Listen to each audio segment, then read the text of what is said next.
Bonjour à tous. Alors aujourd'hui, disposition un peu particulière, je suis avec Julie, ma femme, pour faire quelque chose d'assez nouveau sur la chaîne, sur les réseaux.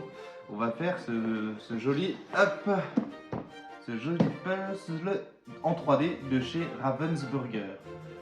Ça va vous permettre de vous parler un peu de la cathédrale Notre-Dame de Paris, un peu son histoire, etc. Ça, c'est surtout pour mes élèves de 5e. Et puis, ça va permettre aussi de parler de... Notre-Dame de Paris, joyau intemporel de l'art gothique, s'élève fièrement au cœur de l'île de la Cité à Paris, comme un pont entre le ciel et la terre. Sa construction débuta en 1163 sous l'égide de l'évêque Maurice de Sully, dans un élan d'ambition et de foi. Pendant près de 2 siècles, des mains d'artisans dévoués ont sculpté la pierre et façonné ce chef-d'œuvre où chaque détail raconte une histoire. Ces tours imposantes semblent toucher les nuages. Ces rosaces flamboyantes capturent la lumière divine, et ces gargouilles mystérieuses veillent silencieusement sur Paris.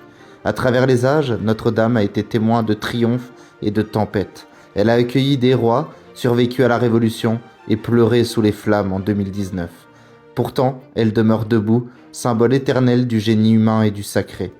L'art gothique, dont elle est l'une des plus éclatantes expressions, est une poésie sculptée dans la pierre. Il se distingue par ses arcs brisés qui élancent les édifices vers le ciel, ses voûtes audacieuses qui semblent défier la gravité et ses arcs-boutants gracieux qui soutiennent cette quête d'élévation. Cet art est une symphonie de lumière.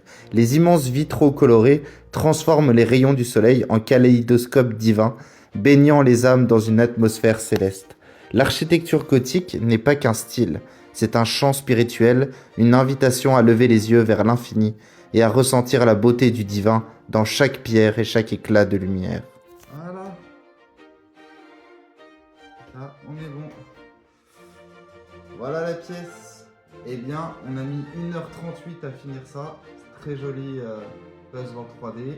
Alors, il y a des petits défauts évidemment, parce que c'est un puzzle et puis c'est de la manutention. Et moi, je suis pas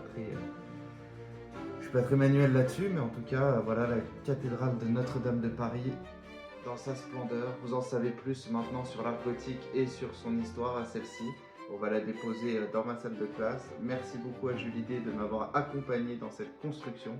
Je la remercie énormément, c'est une femme en or. Voilà.